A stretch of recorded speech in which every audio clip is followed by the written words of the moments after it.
Bonjour tout le monde. Maintenant, je vais vous parler, d'après mes recherches que j'ai faites, l'infidélité chez les hommes.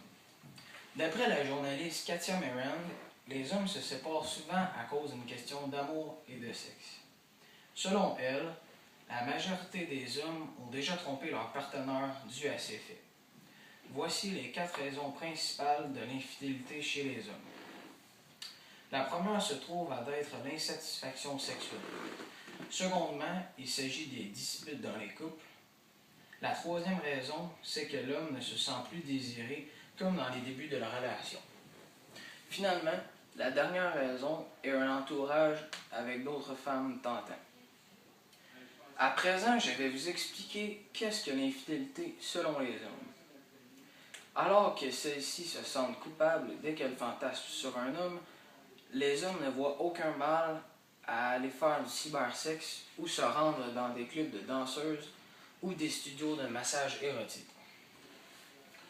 Maintenant, j'ai changé de site et je me suis dirigé sur un autre journaliste qui se nomme Sacha Guitry pour voir quel est le pourcentage de chaque sexe pour l'infidélité. D'après ses études, avant même d'atteindre la quarantaine, les hommes seraient infidèles de 50 à 70% et les femmes de 35 à 55% avant d'atteindre la trentaine. Le pourcentage de connaître de l'infidélité dans un couple se situe entre 70 et 85%. Maintenant, je vais vous donner quelques statistiques chez l'infidélité au travail, d'après Sacha Guitry toujours, mais chez les Français. 34% des hommes ont déjà vécu une aventure érotique au travail, tandis que 23% des femmes l'ont déjà vécu avec leur patron. Ensuite, j'ai trouvé d'autres journalistes pour trouver d'autres informations chez l'infidélité, mais cette fois-ci avec Robin Millowson, Kristen Mark et Eric Jensen. Les hommes qui avaient tendance à prendre des risques ou qui étaient facilement excités par plusieurs déclencheurs et situations étaient plus susceptibles d'être infidèles. C'était également le cas de ceux qui étaient anxieux par rapport à leur performance sexuelle. Les études précédentes ont également montré ce dernier lien. Il est possible que ces hommes recherchent des situations à haut risque pour les aider à atteindre un niveau d'excitation. Ou ils peuvent choisir d'avoir une partenaire en dehors de leur relation de couple parce qu'ils sentent qu'ils peuvent mettre un terme si les choses ne se déroulent pas bien. Maintenant, les enfants d'un parent infidèle augmentent leur risque d'infidélité. On parle alors d'infidélité générationnelle. Au milieu du siècle dernier, 2 fois plus d'hommes que de femmes étaient infidèles. Mais depuis que les femmes sont arrivées sur le marché du travail, elles ont atteint l'égalité dans ce domaine et prennent même une certaine longueur d'avance selon certaines études. Question de se prouver qu'elles sont bien libérées. L'infidélité sévit dans toutes les classes de la population. Près de 50% des infidélités ont eu lieu avec un collègue de travail. Le plus souvent à l'occasion de parties de bureau ou de fin d'année ou de 5 à 7 occasionnelles. Accidentellement, du côté des hommes, l'infidélité serait plus accumulée et réfléchie chez les femmes, prenant leur aventure extra-conjugale plus au sérieux psychologiquement et affectivement que les hommes qui n'y verraient que des histoires de sexe. C'est pourquoi les hommes seraient capables de mener de front une épouse et une amante sans trop de remords de conscience, alors que les femmes s'impliquant davantage dans leur relation se sentiraient plus coupables. Non seulement face à leur conjoint, mais aussi face à leurs enfants et à leur entourage. Quoique l'infidélité ne soit plus un délit, en Occident, la France considère les époux comme juridiquement égaux depuis 1975. La société semble toutefois encore aujourd'hui plus sévère envers l'adultère féminin. Les hommes plus que les femmes seraient davantage éprouvés devant l'infidélité de leur partenaire et auraient plus de difficultés à pardonner une infidélité sexuelle, tandis que les femmes pardonneraient difficilement une infidélité affective. Pourtant, les gens qui divorcent pour aller vivre avec l'autre ont très peu de probabilité de former un couple à long terme. 8 à 10% seulement y parviennent. Cette statistique appuie l'hypothèse que la personne infidèle ne construit pas une relation, mais consomme plutôt des sensations et des émotions amoureuses sans jamais s'engager.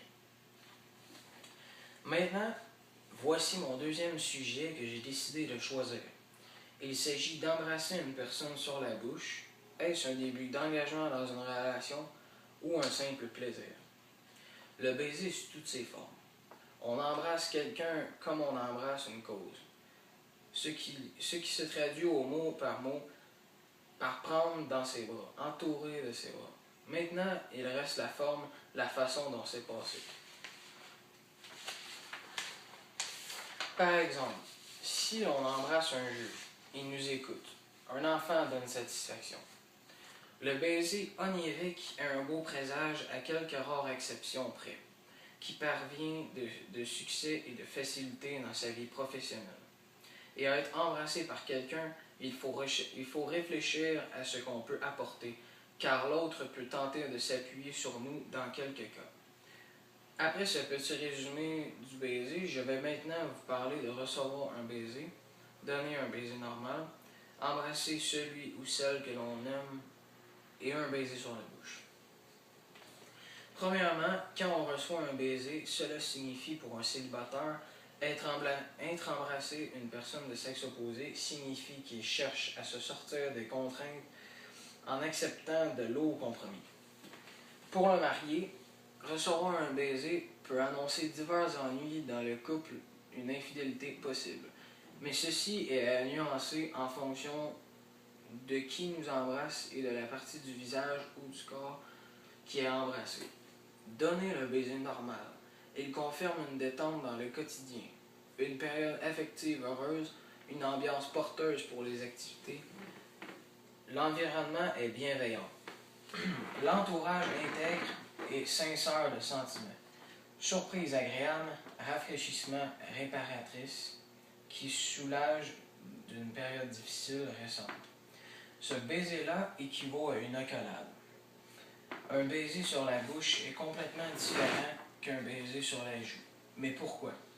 Cela est différent car le baiser sur la bouche équivaut à l'échange de langue et à ce baiser.